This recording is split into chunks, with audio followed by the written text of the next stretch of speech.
ఆత్మానం రహస్య స్థిత ఏకాకీ యత్ చిత్తాత్మా నిరాశీర పరిగ్రహ. యోగి తన దేహమును మనస్సును ఆత్మను సదా భగవానుని సంబంధంలో నియుక్తం చేయాలి. దేహాన్ని, మనస్సుని, ఆత్మను ఏం చేయాలా? భగవంతుని యొక్క సంబంధంలో నియుక్తం చేసి ఏకాంతంగా జీవిస్తూ మనస్సును నిగ్రహించాలన్నమాట. అంటే తనలో తాను ఆత్మారాముడై ఉండేటువంటి స్థితికి ఎదగాల ఎవరు? యోగి అనేటువంటి వాడనమాట. దేహాన్ని, మనస్సును, ఆత్మను భగవంతునితో సంబంధం చేయటం. అటువంటి స్థితిలో ఉన్నప్పుడు అతడు కోరికలను స్వాధీనంలో ఉంచుకోవాలి, భావన నుంచి ముక్తుడై ఉండాలా. అంటే కోరికలను స్వాధీనం చేసుకోవాలనే ఆలోచన అవసరం లేదు అతనికి ఎప్పటికి కూడా. ఎందుకంటే ఎప్పుడైతే భగవంతుని యొక్క సంబంధం కలిగి ఉండి భగవంతుని సేవలో ఉంటాడో అప్పుడు ఇటువంటి అవసరమే ఉండదన్నమాట. సో దేవదేవుడైన శ్రీకృష్ణుడు బ్రహ్మము, పరమాత్మ, భగవానుడుగా మూడు దశలలో అనుభవానికి వచ్చును అనే విషయాన్ని శిలా ప్రభుపాదుల వారు మన భాష్యంలో చెప్తారనమాట. ఇది ఎక్కడ చెప్పబడిందంటే శ్రీమద్ భాగవతం ప్రథమ స్కందం 2వ అధ్యాయం 11వ శ్లోకంలో చెప్పబడుతుంది. వదంతి తత్తత్వ విదస్తత్వం యజ్ఞానమద్వయం బ్రహ్మేతి పరమాత్మేతి భగవానితి శబ్దతి. చాలా ఇంపార్టెంట్ శ్లోకం అంటే ఇది శ్రీమద్ భాగవతంలో. ఈ ఒక్క శ్లోకాన్ని మనం అర్థం చేసుకోవాలంటే చాలా లోతైనటువంటి అర్థం తెలుస్తుంది అనమాట. ఆధ్యాత్మిక జ్ఞానం కలుగుతుంది మనకి. వదంతి తత్తత్వ విదస్తత్వం యజ్ఞానం అద్వయం బ్రహ్మేతి పరమాత్మేతి భగవానితి శబ్దతే. పరతత్వం అన్నది తత్వవిధులు చే మూడు దశలలో అనుభూతమవుతున్నది. శిలాప్రభా చాలా సందర్భాలలో ఈ యొక్క రిఫరెన్స్ మనకు భాష్యముల్లో, భగవద్గీతలో కానీ శ్రీమద్ భాగవతంలో కానీ దీని భాష్యాలలో ఈ శ్లోకానికి సంబంధించిన ఈ యొక్క బ్రహ్మము, పరమాత్మ, భగవాను మూడు దశలుగా అనుభవానికి వస్తాడనే విషయాన్ని చాలా సందర్భాల్లో వాడారనమాట ఆయన. సో అవన్నీ కూడా అభిన్నములై ఉన్నాయి. పరతత్వ ఆ వివిధ దశలే బ్రహ్మము. ఏదైతే మనం అనుకుంటుంటాం కదా, కొంతమంది చెప్తుంటారు అహం బ్రహ్మోస్మి, నేను బ్రహ్మమును అని అనుకుంట. నేను బ్రహ్మమును అనేటువంటి జ్ఞానం ఎప్పుడు కలుగుతుంది? నేను శరీరమును కాదు, నేను జీవాత్మను అని కలిగినప్పుడు అహం బ్రహ్మోస్మి అనేటువంటి భావన కలుగుతుంది. అక్కడితో ఆగిపోతుంది. చాలా మంది అక్కడితో ఆగిపోతారు. ఎవరైతే ఆ, నిరాకారవాదులు, మాయావాదులను శిలాప్రభుపాల వారు నిర్వచిస్తారో వాళ్ళందరూ కూడా అక్కడితో ఆగిపోయే ప్రమాదం ఉంది. కానీ అంతటితో ఆగదండి యాత్ర. అక్కడ మొదలవుతుంది. అహం బ్రహ్మోస్మి తర్వాత పరమాత్మ. పరమాత్మ మొత్తం నేనే కాదు, నాలో ఉన్నటువంటి బ్రహ్మము, ఇతర జీవులలో కూడా బ్రహ్మముగా ఉన్నటువంటి పరమాత్మ కూడా ఉన్నాడు. అంత జీవరాశి అన్నిటిలో కూడా భగవానుడు స్థితమైనాడు. అదే భగవానుడు తన దివ్యధామములోగా నెలకొని ఉన్నాడు. ఆ విధంగా భగవానుడు దివ్యధామంలో ఉన్నాడని, పరమాత్మ జీవరాశిలో విస్తరించున్నాడని, జీవరాశిగా విస్తరించినటువంటి పరమాత్మ ఎవరైతే ఉన్నారో అతని నుంచి వచ్చినటువంటి జీవాత్మ అయినటువంటి నేను బ్రహ్మమును అనేటువంటి అనమాట. బ్రహ్మము, పరబ్రహ్మము, భగవానుడు, ఈ మూడు దశలలో భగవానుడు మనకు అనుభూతమవుతాడు అనే విషయాన్ని శిలాప్రభుపాదుల వారు స్పష్టం చేస్తున్నారు అనమాట. అందుకని శిలాప్రభుపాదులు అంటారు నిరాకారవాదులు యోగులు. నిరాకారవాదులు యోగులు సైతం ఏదైతే యోగ మార్గాన్ని మాత్రమే, ఏదో ఒక యోగ మార్గాన్ని పట్టుకుని ముందుకు వెళ్ళాలని అనేటువంటిది, అంటే భగవంతునికి శరణాగతి చేయకుండా, సంపూర్ణ శరణాగతి లేకుండా మిగిలిన యోగ మార్గముల ద్వారా భగవంతుని ఆ ఇది జన్మరాహిత్య స్థితిని పొందాలనే ప్రయత్నం చేసేటువంటి వాళ్ళు ఎవరైతే ఉన్నారో వాళ్ళు సైతం పరోక్షంగా కృష్ణ భక్తులే. అంటే శ్రీకృష్ణునికి శరణాగతి చేయకపోయినా కూడా పరోక్షంగా వాళ్ళు శ్రీకృష్ణ భక్తులు అవుతారు. ప్రత్యక్షంగా కాలేరన్నమాట. నిరాకార బ్రహ్మానుభవం లేదా పరమాత్మ అనుభవంలో ఆసక్తి కల వారు సైతం పాక్షికంగా కృష్ణ భక్తులే. ఒకవేళ వాడు నిరాకార బ్రహ్మానుభవాన్ని పొందాలనుకున్నా లేదా పరమాత్మ అనుభూతిని పొందాలనుకున్నా వారు పాక్షికంగా వాళ్ళు కృష్ణ భక్తులు. ఎందుకంటే ఈ యొక్క బ్రహ్మానుభవం కానీ పరమాత్మ అనుభవం కానీ దీనికి మూలం ఎక్కడుంది? ఆయన భగవంతునిలో ఉన్నటువంటి సర్వకారుడైనటువంటి శ్రీకృష్ణ భగవానుడిలో ఉన్నది అనే విషయాన్ని మర్చిపోకూడదు. ఎందుకంటే నిరాకార బ్రహ్మం శ్రీకృష్ణుని యొక్క దివ్యమైన దేహకాంతి, బ్రహ్మజ్యోతిగా చెప్పబడేటువంటి నిరాకార బ్రహ్మానుభవం ఏదైతే ఉందో అది భగవంతుని యొక్క దివ్య తేజస్సు. అది సర్వత్రా వ్యాపించిన పరమాత్మ రూపం శ్రీకృష్ణ రూపము. పరమాత్మానుభూతి ఎక్కడ నిలుస్తుంది? అంతటా కూడా విస్తరించినటువంటి భగవానుడు ఎవరైతే ఉన్నారో, విశ్వమంతా కూడా విస్తరించినటువంటి భగవానుడు, అది శ్రీకృష్ణ రూపంగా ఉన్నాడు. అందుకని నిరాకారవాదులు యోగులు ఎవరైతే ఉన్నారో వీరు పరోక్షంగా కృష్ణ భక్తులే, కానీ కృష్ణ భావన, భక్తి భావనలో అసంపూర్ణులు. వాళ్ళకి పూర్ణత్వం లేదనమాట. కంప్లీట్ కాలే వాళ్ళది, ఇంకా మార్గంలోనే మధ్యలోనే ఆగిపోయేటువంటి పరిస్థితి అనమాట. అందుకని త్వరగా లేదా ఆలస్యంగా అత్యున్నత పూర్ణత్వం పొందటానికి వారు తమ సాధనలో నిష్ఠగా కొనసాగాలని ఇక్కడ ఉపదేశించబడింది. ఇక్కడ ఏం చెప్పారు భగవానుడు? అటువంటి స్థితి గనక ఉంటే, అంటే కేవలము బ్రహ్మానుభూతి పరమాత్మానుభూతి గనక ఉంటే వాళ్ళు మరింత కాలము సాధన చేయవలసి ఉంటుంది, నిష్ఠగా కొనసాగవలసి ఉంటుంది అనే అంశాన్ని ఇక్కడ భగవానుడు చెప్పినట్టు శిలాప్రభుపాదుల వారు మనకి భాష్యంలో తెలియజేస్తారు. మరి కృష్ణ భక్తులండి, కృష్ణ భక్తి భావన ఏదైతే ఉందో అది దేవదేవుని యొక్క దివ్యమైన ప్రేమయుత సేవలో సదా నెలకొల్టమే. కృష్ణ భక్తి పరాయణుడు బ్రహ్మం పరమాత్మ ఎవరో సంపూర్ణంగా తెలిసినటువంటి ఆధ్యాత్మికులలో అత్యున్నతుడు అనమాట. ఎందుకంటే ఆ భగవంతుని ఆ భగవంతుడే సాక్షాత్తు తన దివ్యలోకములో దివ్యధామములో వెలసి ఉన్న భగవానుడే, సగుణ సాకార రూపుడైనటువంటి శ్రీకృష్ణ భగవానుడే పరమాత్మగా ప్రతి జీవరాశిలో విస్తరించి ఉన్నాడు. అతని యొక్క అంశారూపమైనటువంటి జీవాత్మ నాలో ఉన్నది అనేటువంటి భావన కృష్ణ భక్తుడికి ఎప్పుడు ఉంటుంది.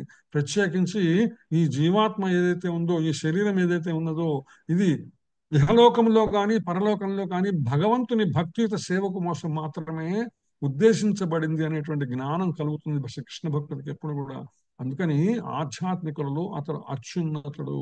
ఎందుకంటే ఇటువంటి జ్ఞానం ఏదైతే ఉన్నదో, తన దివ్యధములో ఉన్నటువంటి భగవానుడు పరమాత్మ రూపముగా విశ్వమంతా విస్తరించినటువంటి భగవానుడు, ఆ భగవాను యొక్క దివ్య అంశ అయినటువంటి జీవాత్మగా నాలో ఉండి ఈ శరీరమును నాకిచ్చి ఈ భౌతిక జగత్తులో భగవానుని సేవ ఇక్కడ గాని ఆధ్యాత్మిక జగత్తుకి వెళ్ళినప్పుడు భగవాను సేవ గాని తెలియాలి చేయటమే పరమాత్మ జీవాత్మ యొక్క సంబంధము, భగవద్ అనుభూతి అనేటువంటి ఈ జ్ఞానం ఎవరికైతే ఉంటుందో ఇది సంపూర్ణమైనటువంటి జ్ఞానం అనమాట.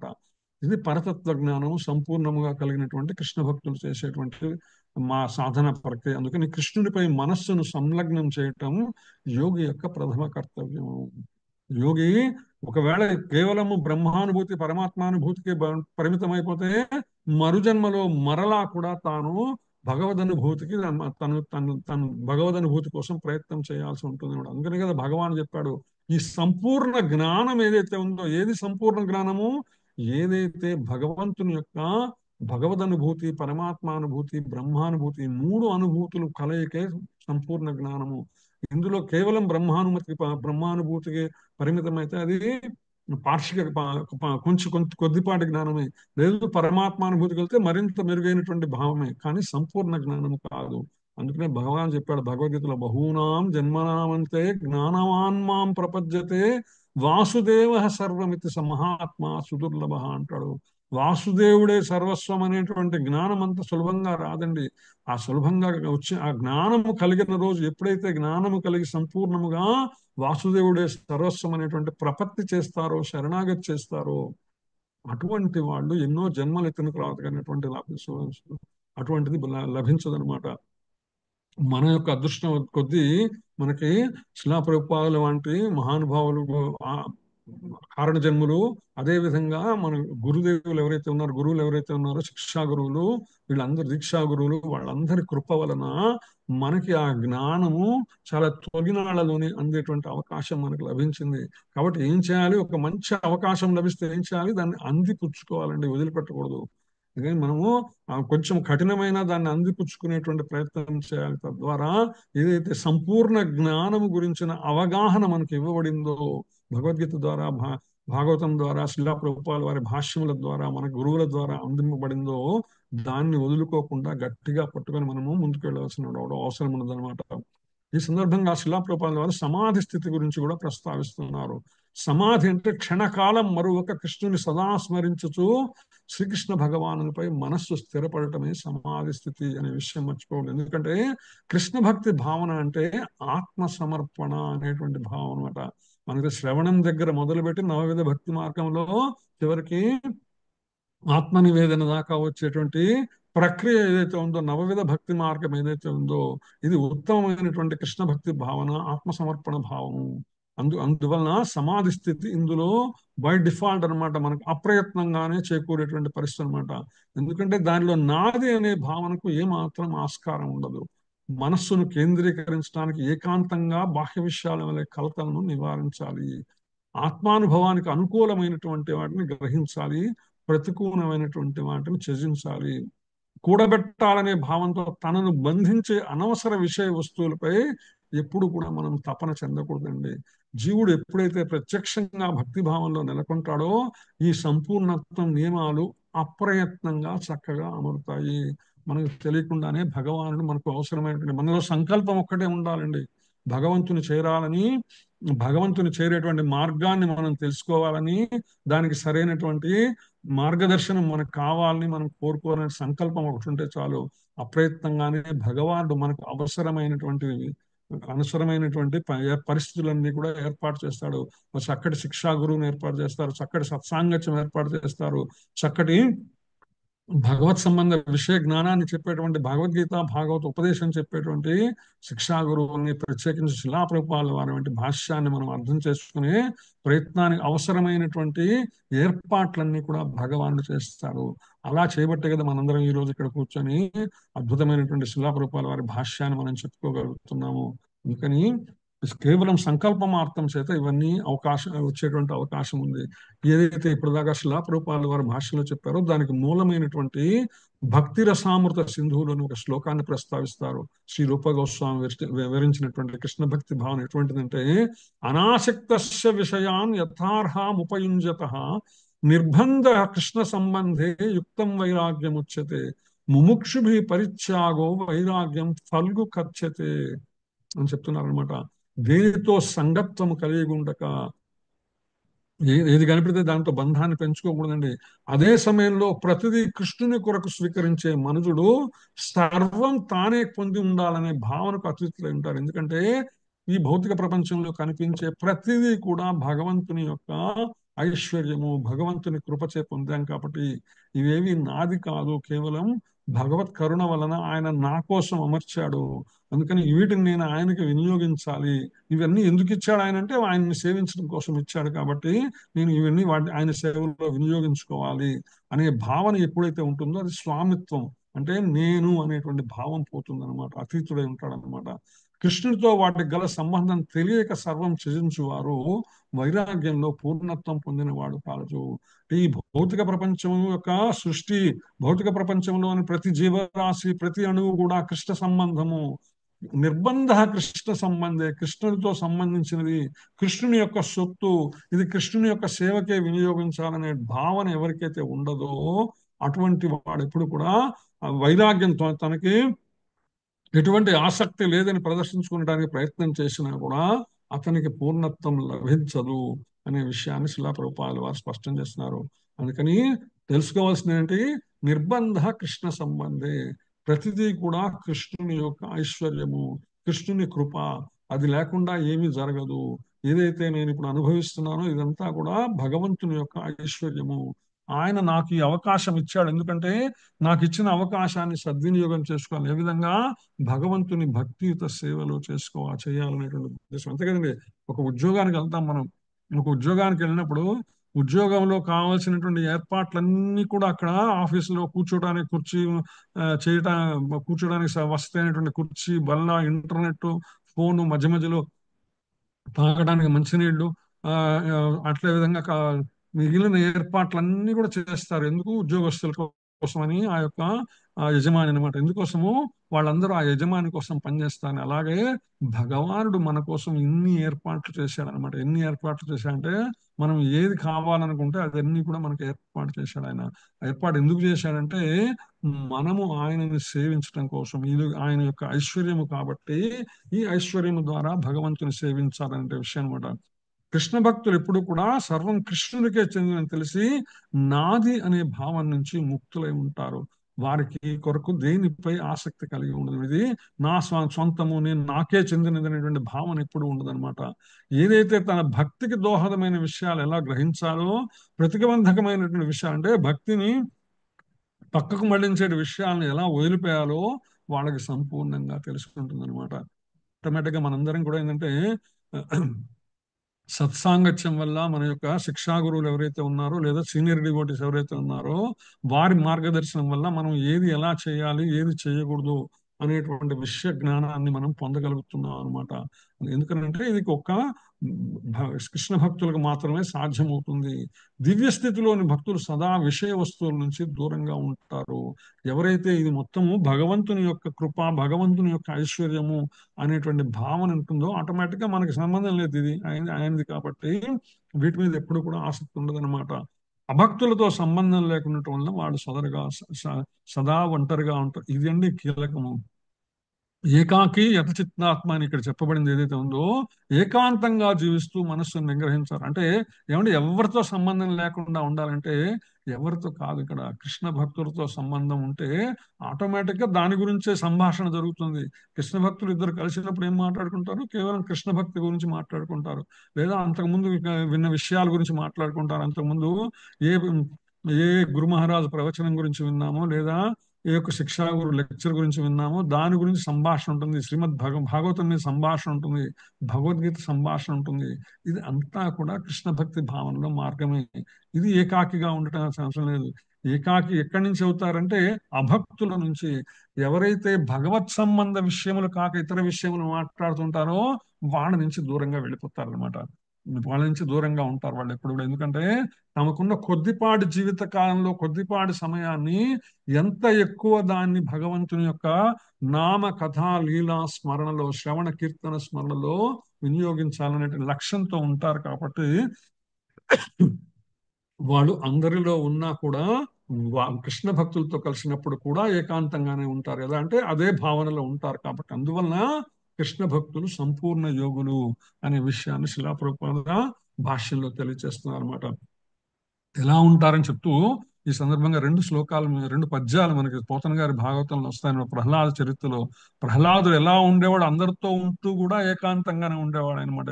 ఎలా ఉండేవాడంటే పానీయంబులు త్రావుచుం కుడుచుచుం భాషించుచుం హాసలీలా నిద్రాదులు చేయుచుం తిరుగుచుం లక్షించుచుం సంతత శ్రీ నారాయణ పాద పద్మ యుగళి చింతామృతాస్వాద సంధానుండే మరచన్ సురారి సుతుడే తద్విశ్వమున్ భూవర అంటారు అనమాట. ఎవరు వాళ్ళ గురువులను అడుగుతాడు హిరణ్యకశిపుడు, మా అబ్బాయి ఏం చేస్తున్నాడంటే, రాజా ప్రహ్లాదుడు అన్నము తింటూ నీళ్లు తాగుతూ మాట్లాడుతూ నవ్వుతూ వినోదిస్తూ నిద్రపోతూ కానీ ఎప్పుడైనా సరే ఏమరపాటు లేకుండా శ్రీహరి ధ్యానంలోనే నిమగ్నమైన చిత్తము కలిగి ఈ ప్రపంచాన్ని మరిచిపోయి ఉంటాడు. ఏకాకీయుత చిత్తాత్మ అనేటువంటి ఆ యొక్క పదాలకు ఇక్కడ చక్కటి అర్థం అనమాట. ఈ యొక్క పద్యం చక్కటి ఉదాహరణ. అంతేకాదు పోతనారి భాగంలో సుధాముని యొక్క భగవానుడు మధురకు వచ్చినప్పుడు సుధాముడు మాలలు అందిస్తాడు కదా శ్రీకృష్ణ భగవానుడికి బలరాముడికి. అక్కడ కూడా ఒక చక్కటి పద్యం ఉంది. నీ పాద కమల సేవయు నీ పాదార్చకలతోడి నిజము నితాంతాపార భూతదయు తాపసమందార నాకు దయసూయ కదే అంటాడు.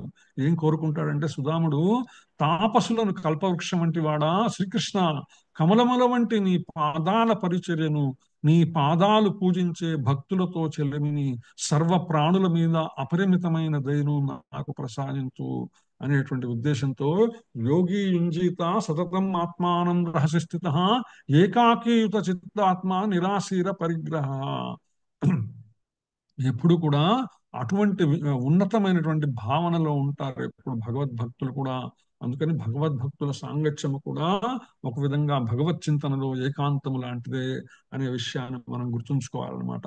సో ఆ విధంగా గుర్తుపెట్టుకుంటూ తర్వాత శ్లోకంలోకి వెళ్దాం.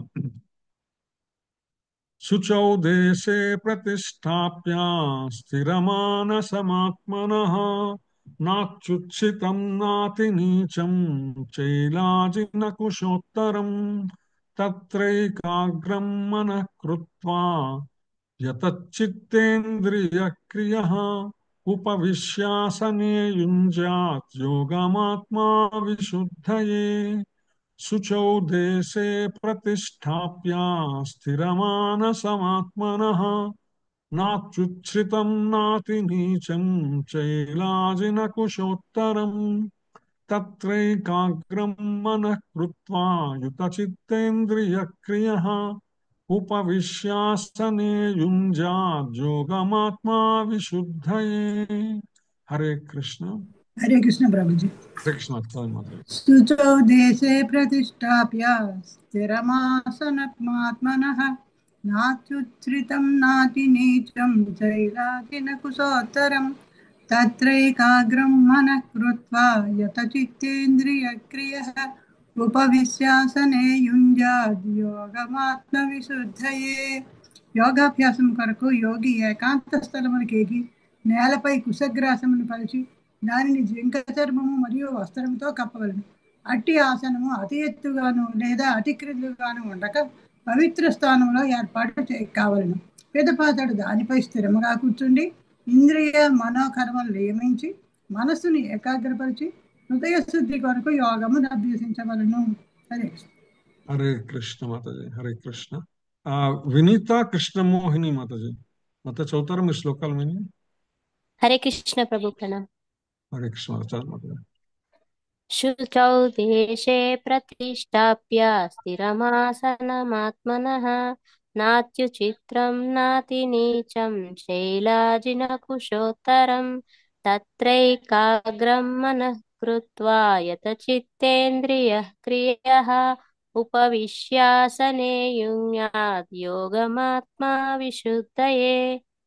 యోగాభ్యాసము కొరకు యోగి ఏకాంత స్థలమునకేగి నేలపై కుశగ్రాసమును పరచి దానిని జింక చర్మము మరియు వస్త్రముతో కప్పవలెను. అట్టి ఆసనము అతి ఎత్తుగాను లేదా అతి క్రిందుగాను ఉండక పవిత్ర స్థానములో ఏర్పాటు కావలెను. పిదప అతడు దానిపై స్థిరముగా కూర్చుండి ఇంద్రియ మనోకర్మలను నియమించి మనస్సును ఏకాగ్రపరచి హృదయ శుద్ధి కొరకు యోగమును అభ్యసించవలెను. శ్రీల ప్రభుపాదికి జై. హరే కృష్ణ ప్రభు. హరే కృష్ణ. హరే కృష్ణ మాతాజీ. శ్రీనాథ్ బాలాజీ దాస్ ప్రభు, శ్రీనాథ బాలాజీ దాస్ ప్రభు చదువుతారా? హరే కృష్ణ. హరే కృష్ణ. శ్రీనాథ బాలాజీ దాస్ ప్రభు. ఓకే. వైకుంఠేశ్వరి మాతాజీ.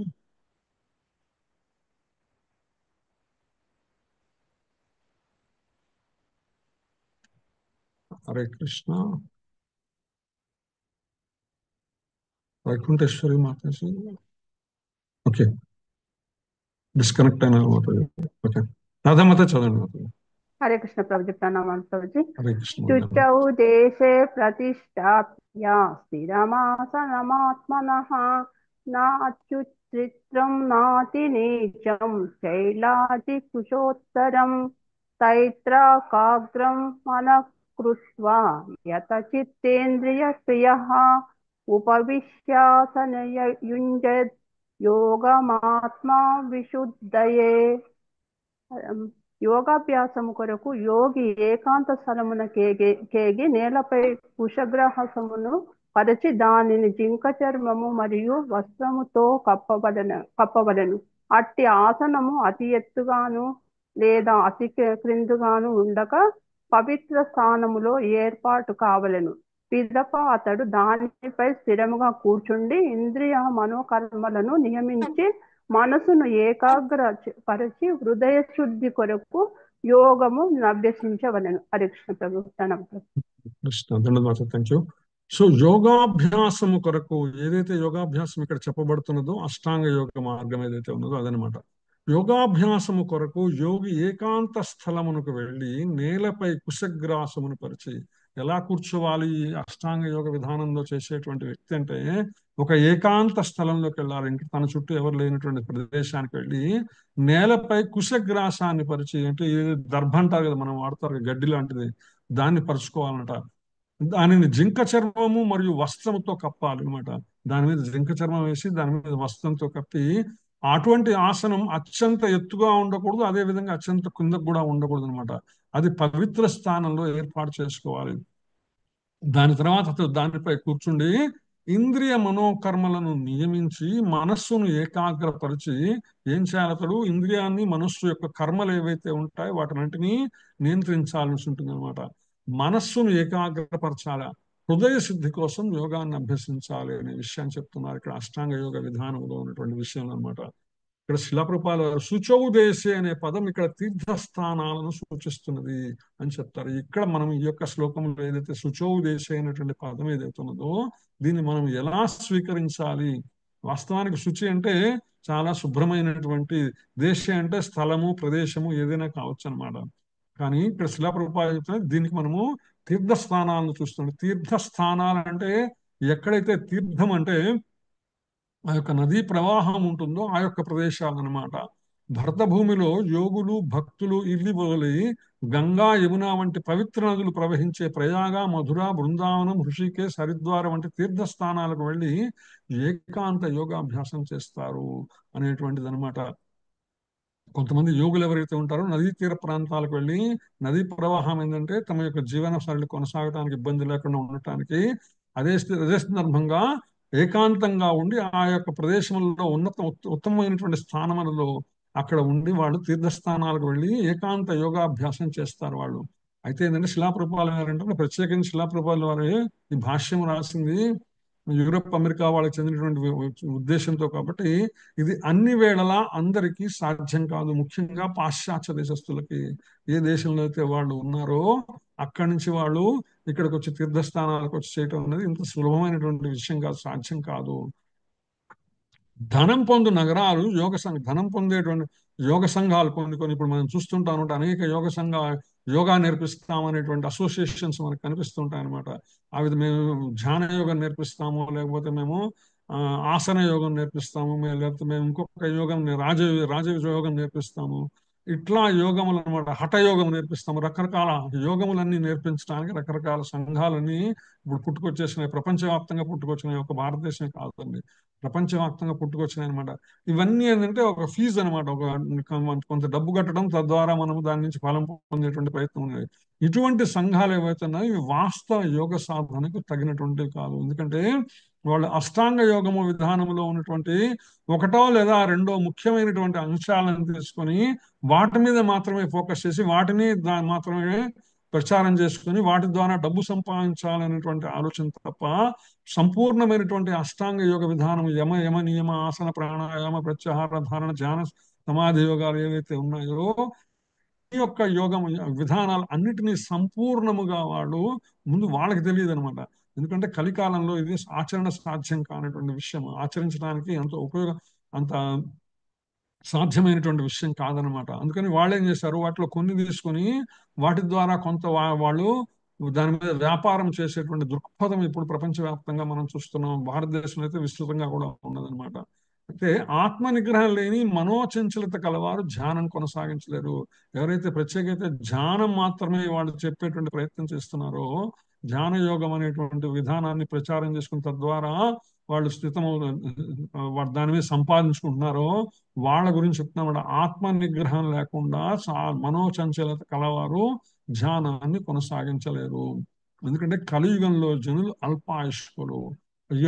ఈ పక్కన చెప్పినటువంటి శ్లోకంలో ఏదైతే ఉన్నదో ఏకాంత స్థలానికి వెళ్ళటము, అక్కడ గ్రాసాన్ని పరచడం, దాని మీద జింక చర్మము. ఇప్పుడు ప్రస్తుత కాలంలో భారతదేశం లాంటి చోట్ల జింక చర్మం కలిగి ఉండటం అది ఎఫెన్స్ అనమాట. మనం బై మిస్టేక్ మనకి దగ్గర జింక చర్మం ఉంటే మనల్ని పోలీసులు వచ్చి అరెస్ట్ చేసేటువంటి అవకాశం లేదనమాట.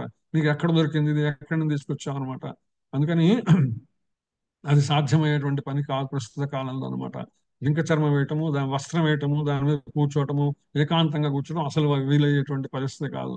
ఏకాంతంగా మనం అడవుల్లోకి వెళ్ళడానికి కూడా లేదనమాట, లేదు ఏకాంత ప్రదేశాల్లోకి. ఎందుకంటే అది చట్ట ప్రకారం నేరం. మన పాటికి మనం వెళ్ళి నేను ఉంటానంటే ఒప్పుకోరు అనమాట, ప్రభుత్వాలు ఒప్పుకోవు. అందువల్ల కలియుగంలో ప్రత్యేకించి అల్పాయుష్కులు.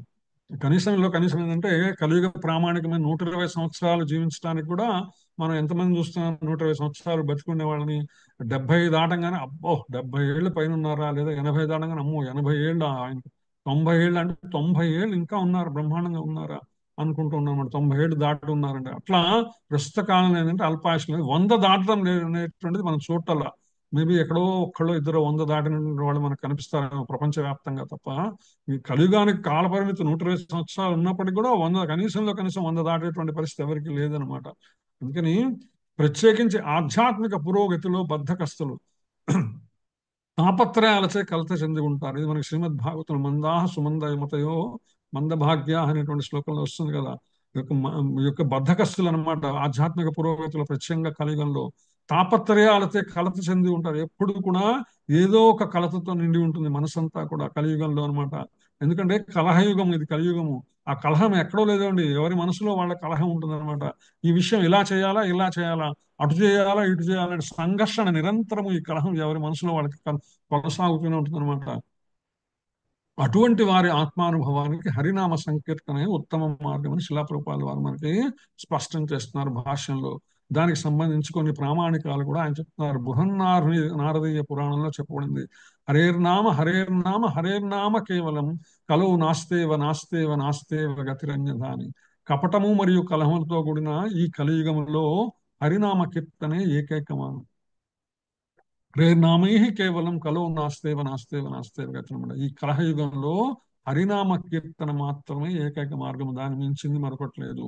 దానికి వేరే మార్గం లేదు, వేరొక మార్గం లేదు, వేరొక మార్గం లేదు. 3 సార్లు చెప్పడం అంటే శాస్త్రంలో ఏదైనా సరే 3 సార్లు ప్రస్తావించబడిందంటే దానికి వాస్తవికత ఉన్నదని, దానికి శాశ్వతత్వం లభిస్తుంది అనేటువంటి ప్రామాణికం అనమాట. శాస్త్ర గ్రంథములలో ఏదైనా చోట 3 సార్లు విషయం చెప్పబడిందంటే. అందుకనే మనము శ్రీమద్ భాగవతాన్ని కనుక, భగవద్గీతను కనుక కలిస్తే కర్మ ద్వారా భగవంతుని చేరటం ఎలా, భక్తి ద్వారా భగవంతుని చేరటం ఎలా, జ్ఞాన ద్వారా భగవంతుని చేరటం ఎలా, 3 విధాలుగా ఒకే విషయాన్ని భగవానుడు 3 చోట్ల 3 రకాలుగా ప్రస్తావిస్తారన్నమాట శాశ్వతత్వం కోసము. అంటే భగవంతుని చేరటం అనేటువంటిది తప్పనిసరి, వేరే మార్గం లేదనమాట. సర్వధర్మాన్ పరిత్యజ్య మామేకం శరణం వ్రజ అహం త్వా సర్వపాపేభ్యో మోక్షయిష్యామి అని చెప్తాడు కదా భగవానుడు. అది కర్మషట్కము, కర్మయోగం ద్వారానా, భక్తి యోగం ద్వారానా, జ్ఞానయోగం ద్వారానా, ఎవరికి వాళ్ళు డిసైడ్ చేసుకోవాల్సిందే. వాళ్ళు డిసైడ్ చేసుకుని అందులో శిలాప్రభుపాద వారి మహానుభావులు మనకి ఇచ్చిన గైడెన్స్ ఏంటంటే భక్తి యోగం అన్నిటికన్నా ఉత్తమమైనది, ప్రస్తుత కలియుగములో ఆచరించడానికి అనుకూలమైనటువంటిది అనే విషయం చెప్తారనమాట. అందుకని హరేర్నామ హరేర్నామ హరేర్నామై కేవలం కలవు నాస్తేవ నాస్తేవ నాస్తేవ గతిరన్యత అని చెప్తారనమాట. అదే సందర్భంగా నారాయణ సంహిత కూడా చెప్తుంది. శిలాప్రభుపాద వారు భాష్యంలో కొన్ని చోట్ల ఈ శ్లోకాన్ని కూడా ప్రస్తావిస్తారు. నారాయణ సంహిత కూడా ద్వాపరీయైర్ జనైర్ విష్ణు పంచరాత్రైతు కేవలై కలౌతు నామమాత్రేణ పూజ్యతే భగవాన్ హరి. ద్వాపరయుగంలో ప్రజలు నారద పాంచరాత్ర విధులచే విష్ణువును పూజించాలి. ద్వాపరయుగంలో ఎవరైతే వచ్చి ఉన్నారో వాళ్ళందరూ నారద పాంచరాత్రం అనేటువంటి శాస్త్రం ఏదైతే ఉందో, అంటే నారదుడు చెప్పినటువంటి శాస్త్రము, పాంచరాత్రం అనేటువంటి శాస్త్రము 5 రాత్రుల్లో ఆయన శాస్త్రాన్ని అందించాడు. ఎందుకు అందించాడంటే భగవంతుని సేవించేటువంటి విధి విధానాలన్నిటినీ కూడా ఇప్పుడు మనకి వింటూ ఉంటారు, మీరు న్యూస్ లో వింటూ ఉంటే తిరుమల తిరుపతి దేవస్థానంలో ఏ శాస్త్ర ఆధారంగా జరుగుతాయి అర్చనలు? హరే కృష్ణ.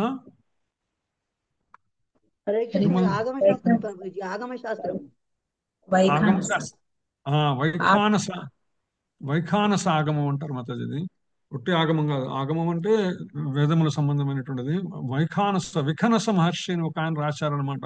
ఈ పాంచరాత్రానితో పాటు సమానమైనటువంటి శాస్త్రం అదనమాట. విఖనస మహర్షి అని ఆయన రాశారు. భగవంతుని యొక్క ఆరాధన విధి విధానాలు, భగవంతుని ఏ విధంగా అర్చనాదులు చేయాలి, షోడశ ఉపచారాలు ఏవైతే ఉన్నాయో ఏ విధంగా చేయాలి, ఉత్సవాలు ఎలా చేయాలి, పండుగలు ఎలా చేయాలి అనేటువంటి వాటి మీద ఆయన రాశాడు విఖనస మహర్షి. దాన్ని వైఖానస ఆగమం అంటారనమాట. తిరుపతి దేవస్థానం వాళ్ళు వైఖానస ఆగమాన్ని అనుసరిస్తారు. అదే మిగిలినటువంటి దేవాలయాల్లో మనకి ఇక్కడ యాదాద్రిలో ఉన్న యాదగిరిగుట్టలో లక్ష్మీ నరసింహస్వామి కానీ, లేదా భద్రాచలంలో ఉన్నటువంటి రామచంద్రుల వారికి కానీ అక్కడ అనుసరించేటువంటి శాస్త్రం పాంచరాత్రం అనమాట. ఏదైతే ఇక్కడ చెప్పబడిందో పాంచరాత్ర ఆగమం అంటారు అనమాట. నారదుడు వచ్చినటువంటి ఆగమ శాస్త్రం అది. దీన్ని పాంచరాత్ర ఆగమం అంటారు. అది వైఖానస ఆగమం అంటారు అనమాట. ఆగమ శాస్త్రంలో కూడా ఉన్నటువంటి కొద్దిపాటి తేడాలు, పెద్ద తేడాలు ఏమి ఉండవు.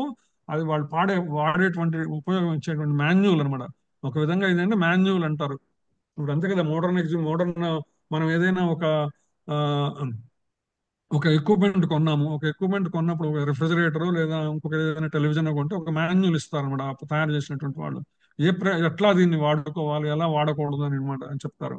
అలాగేంటంటే వైఖానస శాస్త్రం ఏంటంటే వైఖానస శాస్త్రం కూడా భగవంతుని ఆరాధన విధి ఎలా చేయాలి, ఎలా చేయకూడదు అనేటువంటి విషయం చెప్తుంది వైఖానస శాస్త్రం. సేమ్ పాంచరాత్రం కూడా అదే చెప్తుంది. అయితే కొద్దిపాటి తేడా ఉంటాయి రెండింటికి కూడా అక్కడక్కడ అనమాట. వాడు చేసేటువంటి విధానంలో ఒకటి ముందు ఒకటి వెనక, మొత్తం ఓవరాల్ గా అందరూ ఫాలో అయ్యేటువంటిది అదే అదే టెంప్లెట్, తేడా ఏముండదు అనమాట. సో ఆ పాంచరాత్రైతు కేవలం ద్వాపరయుగంలో ప్రజలు నారద పాంచరాత్రం అనుసరించి విష్ణువుని పూజించాలి. మరి కలియుగంలో అంటే కలవుతూ నామమాత్రేణ పూజ్యతే భగవాన్ హరి. అయితే కలియుగంలో ప్రజలు భగవంతుని హరిని పవిత్ర నామం చేతనే పూజించవచ్చు. వేరే మార్గం ఏమవసరం లేదు. కేవలం హరినామ స్మరణమే చాలు. ఇంకా అంతకు మించినటువంటి అవసరం ఏమీ లేదు అని చెప్తుంది అన్నమాట నారాయణ సంహిత. అదే సందర్భంగా కలిసంతరణోపనిషత్ తీసుకుంటే బ్రహ్మగారు చెప్తారు, బ్రహ్మోవాచ హరే కృష్ణ కృష్ణ కృష్ణ హరే హరే, హరే రామ రామ రామ హరే హరే ఇది షోడశకం నామ్నాం కలికల్మష నాశనం నతపాతరోపాయ సర్వవేదేషు దృశ్యతే. మొత్తం వేద సాహిత్యాన్ని శోధించిన తర్వాత కలి కల్మష నాశనమునకు 16 పదాల హరే కృష్ణ కీర్తన కంటే అద్భుతమైన మతపరమైన పద్ధతి కనుగొనబడలేదు. మనం ఏదైతే హరే కృష్ణ మహామంత్రాన్ని జపిస్తున్నామో, హరినామాన్ని జపిస్తున్నామో అంత సులభమైనటువంటిది ఏం కాదండి. చాలా వేద పురాణముల చేత శాస్త్రముల చేత నిర్ధారించబడినటువంటిది. కలియుగంలో తప్పనిసరిగా అందరూ ఆచరించవలసినటువంటిది. అందుకనే భగవానుడు కూడా చెప్పిందంటే, ఈ భగవానుడే సంపూర్ణ వాసుదేవుడనే సర్వస్వమే తెలుసుకొని శరణాగతి చేసేవాళ్ళు తక్కువ ఉంటారు. హరే కృష్ణ మహామంత్రాన్ని అందించేటువంటి, హరిమంత్రాన్ని అందించేటువంటి వాళ్ళే చాలా తక్కువగా కనపడతారు అన్నమాట. అందులో స్వీకరించే వాళ్ళు చాలా తక్కువగా ఉంటారు. స్వీకరించే వాళ్ళు, ఆచరించే వాళ్ళు చాలా తక్కువగా ఉంటారు. ఆచరించే వాళ్ళలో ఆత్మానుభూతి పొందేవాళ్ళు హరికృష్ణ మహామంత్ర నామ జపం ద్వారా చాలా తక్కువ ఉంటారు. ఎందుకంటే సంపూర్ణ శరణాగతి. ఏ ధామాం ప్రపద్యంతే, భగవాన్కి ఏ విధంగా మనం శరణాగతి చేస్తే ఆ విధంగా మనం అనుగ్రహిస్తాడు భగవానుడు. మనం సంపూర్ణ శరణాగతి చేస్తే సంపూర్ణముగా అనుగ్రహిస్తాడు. మనం పాక్షికంగా శరణాగతి చేస్తే, అంటే కొద్దిపాటి శరణాగతి చేస్తే ఆయన అలాగే అనుగ్రహిస్తాడు అనమాట. అందుకని మనం ఏ విధంగా భగవానుకి హరినామం ద్వారా ఆయన్ని శరణాగతి చేస్తున్నాం అనేటువంటి ముఖ్యము. ప్రత్యేకించి కలియుగానికి ఉద్దేశించమంటే హరినామం మించినటువంటి ఇంకోటి లేదనమాట. శ్రీమద్ భాగవతము 12వ స్కందం 3వ అధ్యాయం 3వ అధ్యాయం 52వ శ్లోకం కూడా చెప్తానమాట. కృతేయధ్యాయతే విష్ణు త్రేతాయాం యజతో ముఖైః ద్వాపరే పరిచర్యాయాం కలో తత్ హరికీర్తనాత్ అని చెప్తుంది. కృతయుగమున విష్ణు ధ్యానము వలన, త్రేతాయుగమున యజ్ఞాచరణ వలన, ద్వాపర యుగమున భగవానుని పాద పద్మ పరిచర్య వలన ఏ ఫలము కలుగునో, కలియుగమున కేవలము హరే కృష్ణ మహామంత్ర కీర్తనంచే, హరినామ స్మరణతోనే, హరినామ స్మరణతోనే మొదలవుతుందని చెప్తున్నమాట. అలాగే మనం శ్రీమద్ భాగవతం కనుక చూసుకుంటే, శ్రీమద్ భాగవతం మొట్టమొదటి వాక్యం ఏమిటి? ఎక్కడ మొదలవుతుంది శ్రీమద్ భాగవతము? మొట్టమొదట తొలి వాక్యం ఏంటి శ్రీమద్ భాగవతం? దానికన్నా ముందు ఇంకోటి ఉంది మరి. ఓం నమో భగవతే వాసుదేవాయ, ఓం నమో భగవతే వాసుదేవాయ అంటే ద్వాదశాక్షరి మంత్రంతో మొదలవుతుంది అనమాట. అంటే శ్రీమద్ భాగవతం మొదలయ్యేది దేంతో? ద్వాదశాక్షరి మంత్రంతో. శ్రీమద్ భాగవతం దేని గురించి చెప్తుంది? భగవాను గురించి చెప్తుంది. భగవంతుని యొక్క విజ్ఞాన శాస్త్రము. శ్రీమద్ భాగవతం సాక్షాత్తు భగవంతుని స్వరూపమే. 12 స్కందములు కూడా భగవంతుని శరీరాంగములే. 1-2 స్కందముల పాదములైతే 12వ స్కందం ఆయన శిరస్సు అనేటువంటిది మనం చదువుకున్నాం అనమాట. ఆ విధంగా శ్రీమద్ భాగవతం 12 స్కందాలు భగవంతుని స్వరూపములే. ఆ 12 స్కందములలో మొట్టమొదటి ఎక్కడ మొదలవుతుందంటే ఓం నమో భగవతే వాసుదేవ, భగవంతుని హరినామ స్మరణతో మొదలవుతుంది. దీన్ని ద్వాదశాక్షరి మహామంత్రం అని కూడా చెప్తారనమాట. ఓం నమో భగవతే వాసుదేవ. మరి చిట్ట చివరి ఏం చెప్తారండి శ్రీమద్ భాగవతంలో? చిట్ట చివరి చెప్తారు, నామ సంకీర్తనం యస్య సర్వపాప ప్రణాశనం ప్రణామో దుఃఖ శమనస్తం నమామి హరిం పరం అని చెప్తుంది.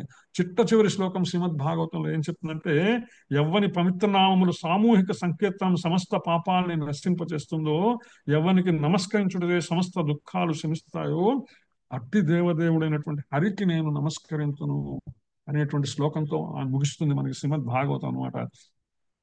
అంటే సమస్త భాగవత సారము మొట్టమొదటి వాక్యంలో చిట్ట చివరి శ్లోకంలో ఇవ్వబడింది అనమాట. దేంతో మొదలైందంటే హరి గురించి మొదలైంది అనమాట. హరి గురించినటువంటి వాసుదేవుని గురించి వివరణ మాత్రమే శ్రీమద్ భాగవతం. 12 అక్షరములు, 12 అక్షరముల మహామంత్రము 12 స్కందములుగా మనకి చెప్పబడితే, ఆ 12 స్కందములు 12 స్కందాలుగా 12 అక్షరాల మహామంత్రం అదేది ఓం నమో భగవతే వాసుదేవాయ. ఆ 12 అక్షరాలు దేని గురించి చెప్తాయి? 12 స్కందాల్లో వివరించబడింది ఆ మహామంత్రం యొక్క ఉద్దేశము, లక్ష్యము, అర్థము, అంతరార్థము, పరమార్థం అంతా కూడా. ఇవన్నీ చెప్పిన తర్వాత 12వ స్కందంలో చిట్ట చివరి శ్లోకం ఏంది?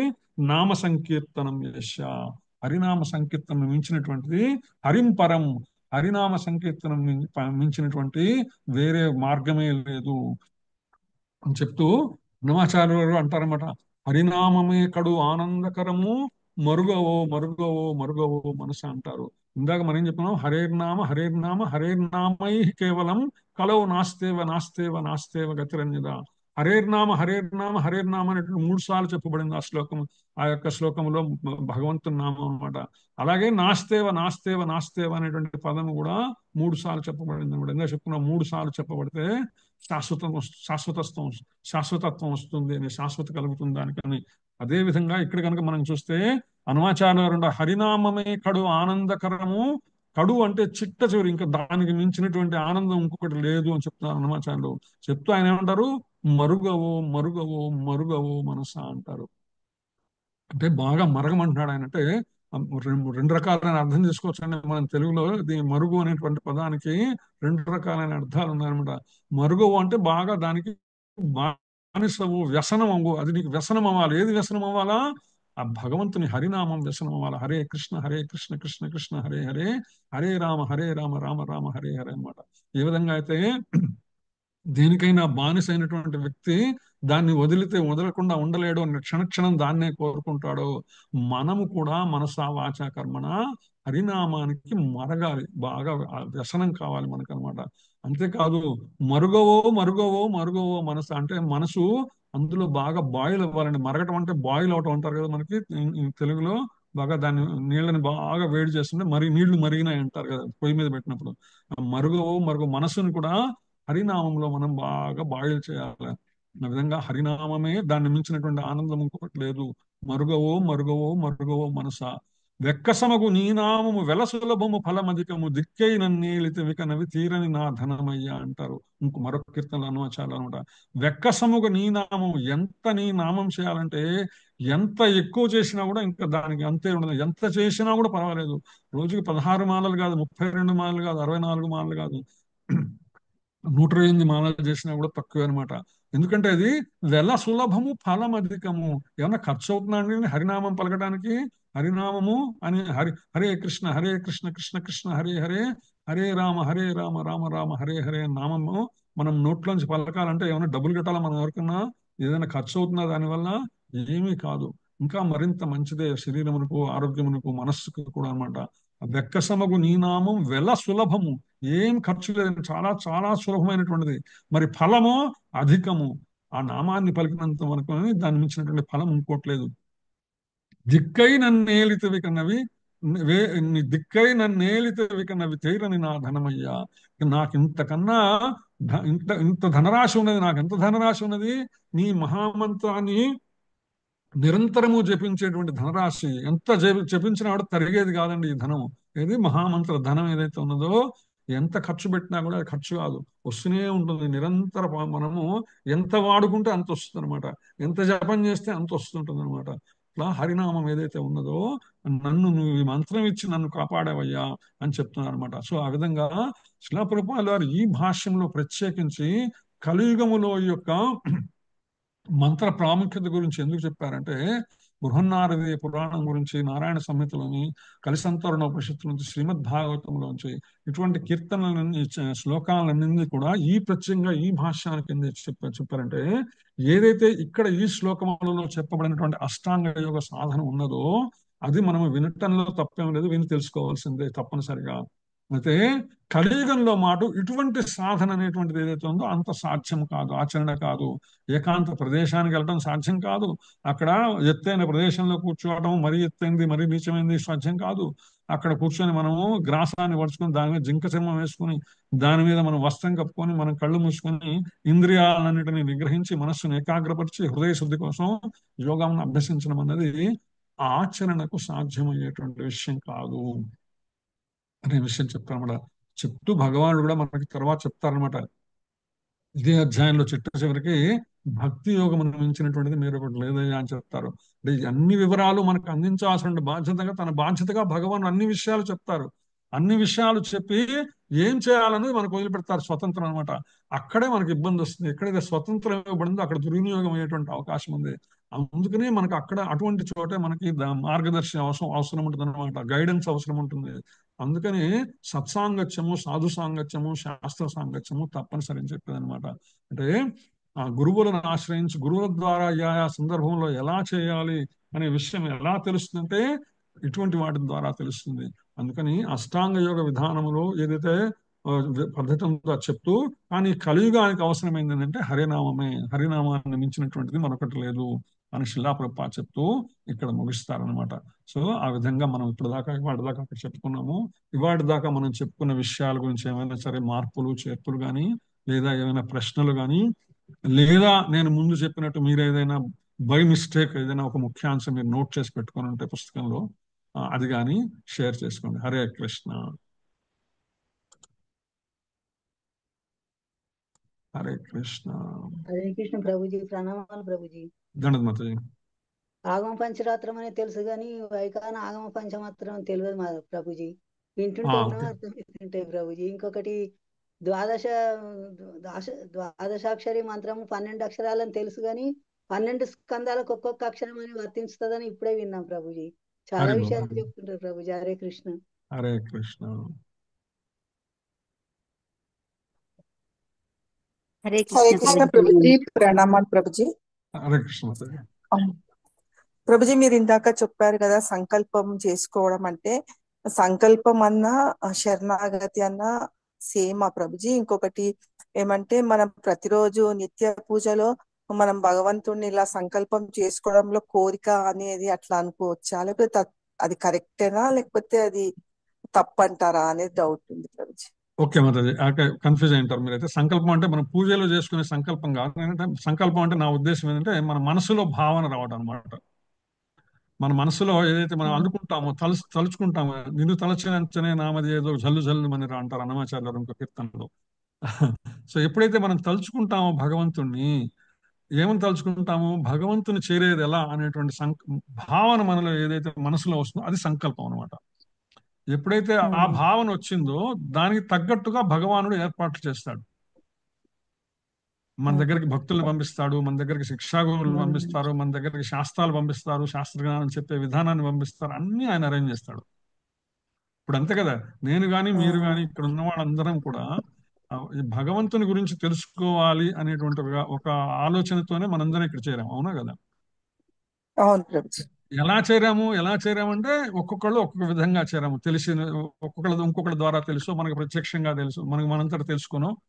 లేదా వేరే వాళ్ళు లేదండి ఇట్లా మీరు సత్సంగం జరుగుతుందండి, మీరు వస్తారా, జాయిన్ అవుతారా అని. ఇవన్నీ భగవంతుడు చేసేటువంటి ఏర్పాట్లు అనమాట. ఆయన మనకి కబురు పెడతాడు. కబురు పెట్టి ఇలా భగవద్గీత చెప్తున్నారు, వినే అవకాశం ఉంది, రావచ్చు మీరు అని చెప్తాడు. ఎందుకంటే ఎప్పుడు జరుగుతుంది ఎప్పుడంటే మన మనసులో మొదట ఆలోచన వస్తుంది. ఆ సంకల్పం, అది సంకల్పం అంటే. మీరు పూజల్లో చేసుకునే సంకల్పం ఏంటంటే అది మనం భగవంతుని మన అడ్రస్ చెప్తాం. అది సంకల్పం అంటే ఒక విధంగా అది యాక్చువల్ గా. కలియుగే వైవస్వతమన్వంతరే కలియుగే బ్రహ్మపాదే జంబూద్వీపే భరతవర్షే భరతఖండే మేరో దక్షిణ దిగ్భాగే శ్రీరంగస్య ఉత్తరప్రదేశ్, ఇవన్నీ మనం చెప్పుకుంటాం కదా. ఇవన్నీ ఏంటంటే ఈ సంకల్పం ఏంటంటే పూజా విధానం కోసం. అంటే మనం ఎక్కడున్నాము, ఏ యుగంలో ఉన్నాము, ఏ సంవత్సరంలో ఉన్నాము, ఏ ప్రదేశంలో ఉన్నాము, ఇవన్నీ మనం చెప్పుకుంటాం పూజలో. ఆ సంకల్పం అది. ఇక్కడ నేను చెప్పిన సంకల్పం ఏంటంటే మనం ఈ యొక్క భగవద్ జ్ఞాన విజ్ఞానాన్ని తెలుసుకోవాలి అనేటువంటి ఆలోచన వచ్చే భావన సంకల్పం. ఆ సంకల్పం నేను చెప్పాను మాత్రమే. హరే కృష్ణ. శరణాగతి అంటే కంప్లీట్ గా ఏంటంటే అది డిఫరెంట్. అది తెలుసుకోవడం ఒక ఎత్తు, మనం వింటాం. హరే నామ హరే నామ హరే నామై కేవలం కలవ నాస్తేవ గతిరన్యద విన్నాం. హరే కృష్ణ మహామంత్రం తెలుసుకున్నాం. ఇది మనం ఎంత సాధన చేస్తున్నాం, ఇది శరణాగతి, సంపూర్ణ శరణాగతి అనమాట. అంటే భగవంతుని మనసా వాచా కర్మన భగవంతునికి చేసేటువంటి సేవ. ఏ విధమైనటువంటి సేవ? శ్రవణ కీర్తన స్మరణ అర్చన వందన పాద సేవన దాస్య సాఖ్య ఆత్మనివేదన. నవవిధ భక్తి మార్గముల ద్వారా ఎంత మనము మనసులో గాని శరీరంతో గాని వాక్కుతో గాని భగవంతుని సేవ ఎంత చేస్తున్నాం, మనసా వాచా కర్మణ చేస్తున్నాం అనేది శరణాగతి యొక్క ఏ ధామాం ప్రపంచంతే ఎంత చేస్తున్నాం అనేది ఇంపార్టెంట్ శరణాగతిలో. అది శరణాగతి మాత్రం. హరే కృష్ణ. ఓకే, అంటే మనం రోజు అలా అనుకోవచ్చా ప్రభుజీ? సంకల్పం నేను భగవద్ధాం చేరాలి, నాకు ఇంకా ఈ జన్మ వృత్తి వద్దు, సేవ చేసుకోవాలి. అది కోరిక అయితే కోరిక కాదు అది సంకల్పం. అది కోరిక కాదు. అది కోరిక ఎలా అవుతుంది? ఎందుకంటే జీవాత్మ యొక్క పుట్టుకే ఎందుకోసం కదా. జీవి ఎందుకు వచ్చాడంటే మళ్ళీ తిరిగి తన ఇంటికి వెళ్ళటానికి, దివ్యధామానికి వెళ్ళటానికి. హరే కృష్ణ. హరే కృష్ణ. హరే కృష్ణ. ఇంకెవరు మాట్లాడుతున్నారు? ఇందాక అడిగాను. ఓకే. హరే కృష్ణ ప్రభుజీ. హరే కృష్ణ మాతాజీ. ప్రభుజీ హరే కృష్ణ ప్రభుజీ. ప్రభుజీ ఇందాక సరోజన మాతాజీ అన్నట్టుగా 13 అక్షరాలు 12 స్కందాల అక్షరాలు 12 స్కందాలు అది నేను కూడా ఈరోజు విన్నాను ప్రభుజీ. అండ్ ఇంకొక క్వశ్చన్ ఏంటంటే ప్రభుజీ, ఇప్పుడు ప్రభుజీ ఎవరైనా కూడా ఒకరి మాటల ద్వారా కానీ ప్రవర్తన ద్వారా కానీ బాధపడ్డారనుకోండి, అది వచ్చేసి అంటే ఎవరి కారణంగా బాధపడినా కూడా, అంటే మన లైఫ్ లో ఏ ప్రాబ్లమ్స్ వచ్చినా కూడా అది మనకు లా ఆఫ్ కర్మానుసారమే వస్తాయి కదా ప్రభుజీ. ఇప్పుడు సపోజ్ అయితే ఇప్పుడు ప్రభుజీ ఒకరు మనల్ని, ఇప్పుడు సపోజ్ ఒకరు నన్ను అన్నారు అనుకోండి, సో వాళ్ళ ఇప్పుడు నా కర్మ ప్రకారం వాళ్ళ నుండి నేను మాట వాళ్ళ నుండి ఆ బిహేవియర్ ని నేను పడాల్సి వస్తుంది కాబట్టి పడ్డాను నేను అనుకొని మనం అనుకుంటాం కాబట్టి మనకి ఏం అనిపించదు. మన వరకు కర్మ క్రియేట్ అవ్వదు ప్రభు. సో ఎవరైతే మనల్ని అంటారో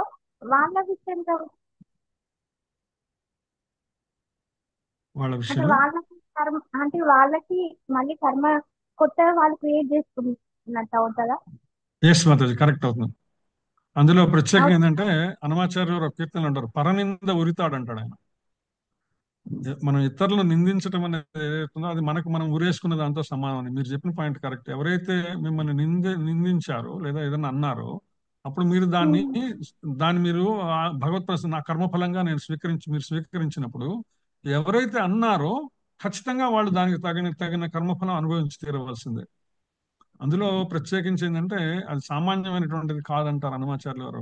పరనింద ఏదైతే ఉందో, ఇతరులను నిందించడం అనేటువంటిది ఏదైతే ఉన్నదో అది ఉరితాడుతో, అంటే మనం ఉరేసుకున్న దాంతో సమానమైనటువంటిది అని చెప్తారు ఆయన.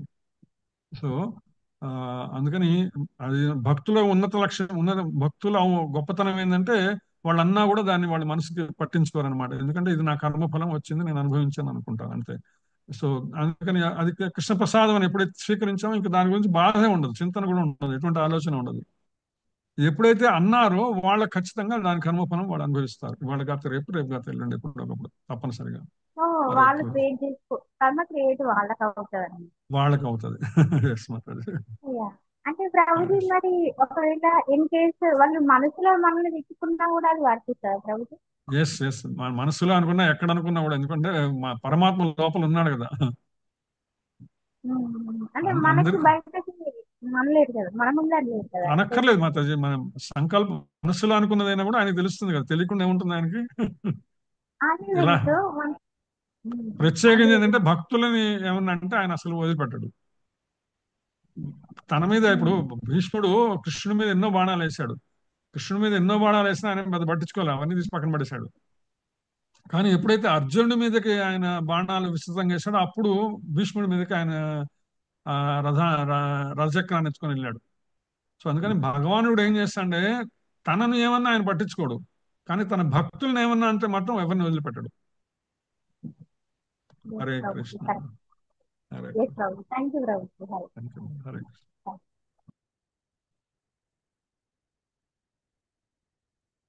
హరే కృష్ణ. ఇంకెవరైనా? హరే కృష్ణ ప్రభుజీ, ప్రణామాలు. నాకు ఒక పాయింట్ ఏంటంటే, ఇది యోగి తన మనస్సును ఇంద్రియములను తన ఆధీనంలో ఉంచుకోవాలని చెప్పింది కదా ప్రభుజీ. మళ్ళా కృష్ణ భక్తులు దేవదేవుని దివ్యమైన ప్రేమయుత సేవలో సదా నిలుచుకొని ఉండాలని ఒకటి చెప్పిండ్రు ప్రభుజీ. మళ్ళీ సమాధి